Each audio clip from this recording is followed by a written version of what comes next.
Ndiémé Sow, représentante du syndicat de l'enseignement supérieur. Merci beaucoup, mesdames, messieurs. Nous allons à présent inviter le représentant des étudiants à venir également prendre la parole. Il s'agit de monsieur Adama Kébé Sow. Monsieur Adama Kébé Sow, pour donc la prise de parole des étudiants.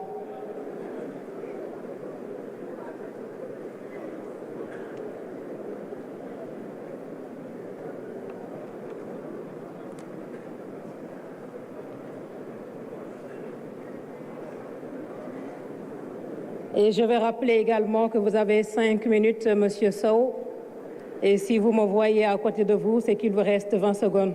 Merci beaucoup.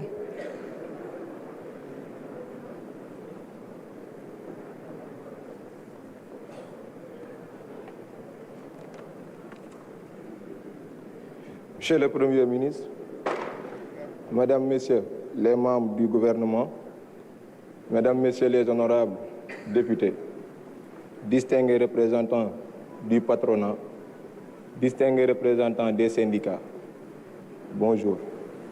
Je suis Adama Sow Kébé, étudiant en Master 2 en ingénierie hydraulique et assainissement à l'Université Iba Der Thiam de Thiès et porte-parole du jour des étudiants.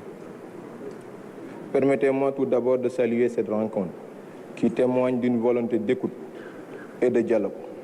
Cependant, il me tient à cœur de souligner un fait regrettable. Convoquer les représentants des étudiants en moins de 24 heures d'un événement d'une telle importance et décider qu'une seule voix parlera au nom de toutes les universités, c'est nier la diversité et la complexité de nos réalités. Une concertation sérieuse exige du temps et une prise en compte réelle des préoccupations de ceux qui font vivre nos institutions académiques. Les étudiants ne sont pas de simples spectateurs. Les étudiants ne sont pas de simples spectateurs des dynamiques sociales et économiques de notre pays. Ils en sont un maillon essentiel. À ce titre, il aurait été plus approprié qu'ils soient informés en amont des discussions qui les concernent au premier plan. La jeunesse estudiantine mérite une place digne dans ce dialogue, avec le temps et les moyens de s'organiser pour exprimer ses préoccupations.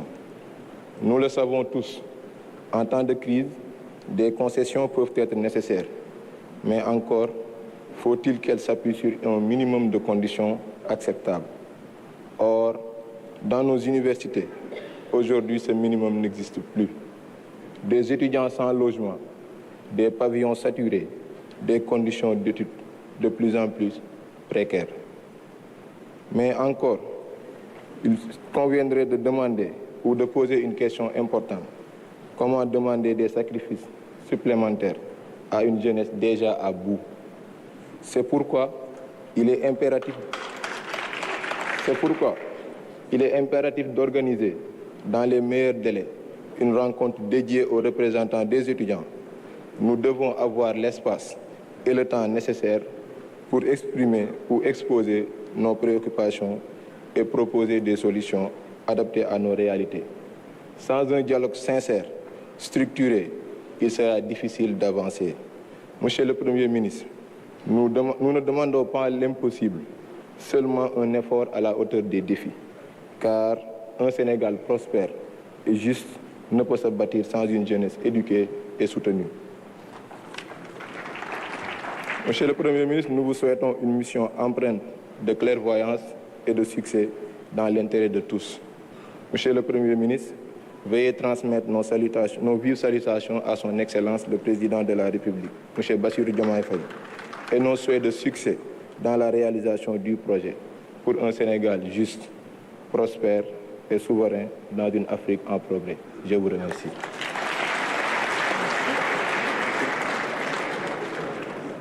Merci beaucoup, M. Adama Kébé Sow. Vous avez fait moins de 5 minutes. Merci beaucoup. Alors, nous allons poursuivre, mesdames, messieurs, avec les interventions des acteurs. Et nous passons au secteur de la santé. Alors ici, nous aurons d'abord l'intervention de M.